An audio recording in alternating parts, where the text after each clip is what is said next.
അവരവിടെ ദുരിതാശ്വാസ ക്യാമ്പുകളിൽ അഭയം പ്രാപിക്കുന്നു. BJP നേതാക്കൾ വ്യാപകമായി ഇതിനെക്കുറിച്ചുള്ള ചിത്രങ്ങൾ പങ്കുവയ്ക്കുന്നു സാമൂഹ്യ മാധ്യമങ്ങളിൽ. പക്ഷേ ആ ചിത്രങ്ങൾ പിന്നീട് ഡീബങ്ക് ചെയ്യപ്പെടുന്നുണ്ട്. ആ ചിത്രങ്ങളൊക്കെ വേറെ എവിടെയോ നടന്ന കലാപങ്ങളുടെ ചിത്രങ്ങൾ ഇവിടെ നടന്നതാണ് എന്ന് പറഞ്ഞ് പ്രചരിപ്പിക്കുകയാണ്. അപ്പോൾ അവിടെ ഒരു രാഷ്ട്രീയമായ ലക്ഷ്യം BJPക്ക് അവിടെയുണ്ട്. അവിടെ എന്തോ വലിയ പ്രശ്നം നടക്കുകയാണെന്ന് ധരിപ്പിക്കുന്ന രീതിയിൽ, ധ്വനിപ്പിക്കുന്ന രീതിയിൽ അവരത് ഫ്യൂവൽ ചെയ്യുന്നുണ്ട് സോഷ്യൽ മീഡിയയിലൂടെ.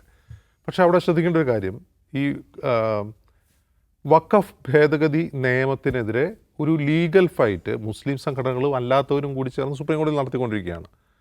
ഈ കോസിനെ പിന്തുണയ്ക്കാത്ത NDAയിൽ ഘടകകക്ഷിയായ ഒരു പാർട്ടി പോലും, NPP എന്ന പാർട്ടി മണിപ്പൂരിൽ നിന്ന് സുപ്രീം കോടതിയിൽ കേസ് കൊടുത്തിട്ടുണ്ട്. അതിന് പറയുന്നൊരു കാര്യം, അത് ഗോത്ര ജനതയുടെ മതപരമായ അവകാശങ്ങളെ ധ്വംസിക്കുന്നു എന്നുള്ളതാണ്. അത് ശരിയുമാണ്. ഇന്നും ഗോത്ര ജനതയെ പറ്റിയാണെന്ന് പ്രധാനമന്ത്രി പറയുന്നത്. എന്താണ്, വഖഫ് ബോർഡുകൾ ഗോത്രഭൂമി കയ്യേറാതിരിക്കാൻ വേണ്ടിയാണ് അത് കൊണ്ടുവന്നതാണ്. അതിനെ ഡിസ്റ്റോർട്ട് ചെയ്താണ് അവതരിപ്പിക്കുന്നത്. യഥാർത്ഥത്തിൽ ഈ പുതിയ വഖഫ് ഭേദഗതി നിയമം ഗോത്രവർഗ്ഗക്കാരായ ആളുകൾക്ക് വഖഫ് ചെയ്യാൻ കഴിയുന്നില്ല എന്നുള്ളതാണ് പ്രശ്നം.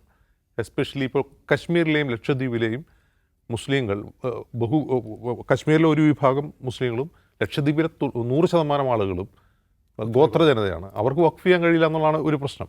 അപ്പോൾ ഇത്തരം വ്യത്യസ്ത കൂട്ടായ്മകൾ, വ്യത്യസ്ത ആളുകൾ ഈ നിയമത്തിനെതിരെ സുപ്രീം കോടതിയിൽ ഫൈറ്റ് ചെയ്തുകൊണ്ടിരിക്കെ സംഘപരിവാറിനും BJPക്കും RSSനും ഗുണകരമായേക്കാവുന്ന സാഹചര്യങ്ങൾ സൃഷ്ടിക്കാതിരിക്കാനെങ്കിലും ഈ വഖഫ് ഭേദഗതി നിയമത്തിൻ്റെ ഇരകൾ ശ്രദ്ധിക്കണമെന്നാണ് എൻ്റെ വ്യക്തിപരമായ അഭിപ്രായം. കാരണം ഒറ്റ കാര്യം നോക്കിയാൽ മതി. ഞാൻ ഏത് ഇൻസിഡൻറ്റിനെയും മനസ്സിലാക്കുന്നത്, ഒരു സംഭവം ഉണ്ടായിക്കഴിഞ്ഞാൽ അതിൻ്റെ ഗുണഭോക്താക്കൾ ആരാണെന്ന് നോക്കിക്കഴിഞ്ഞാൽ അതിൻ്റെ പിന്നിലാരാണെന്ന് നമുക്ക് എളുപ്പം കണ്ടെത്താൻ കഴിയും എന്നുള്ളതാണ്.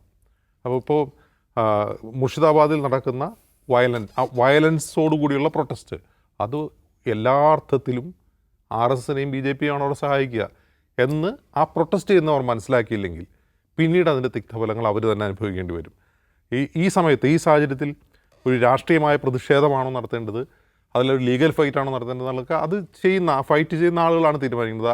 ഇപ്പോൾ നിങ്ങൾ സമരം ചെയ്യരുതെന്നോ അല്ലെങ്കിൽ നിങ്ങൾ ഇങ്ങനെ സമരം ചെയ്യണമെന്നോ നമുക്ക് ഒരാളെയും ഡിക്റ്റേറ്റ് ചെയ്യാൻ പറ്റില്ല. പക്ഷേ ബുദ്ധിപരവും പക്വവുമായി ഈ സിറ്റുവേഷനെ നേരിടേണ്ടത് സമകാലിക ഇന്ത്യയിൽ വളരെ അനിവാര്യമാണ്. കാരണം ഒരു ചെറിയ തീപ്പൊരിയിൽ നിന്ന് അത് തീയാക്കി ആളിക്കത്തിക്കാൻ കഴിയുന്ന ഒരു സംവിധാനം ഇന്ത്യയിലുണ്ട് എന്ന് ഈ വഖഫ് ഭേദഗതി നിയമത്തിൻ്റെ ഇരകൾ എപ്പോഴും ഓർത്തിരിക്കേണ്ടത്.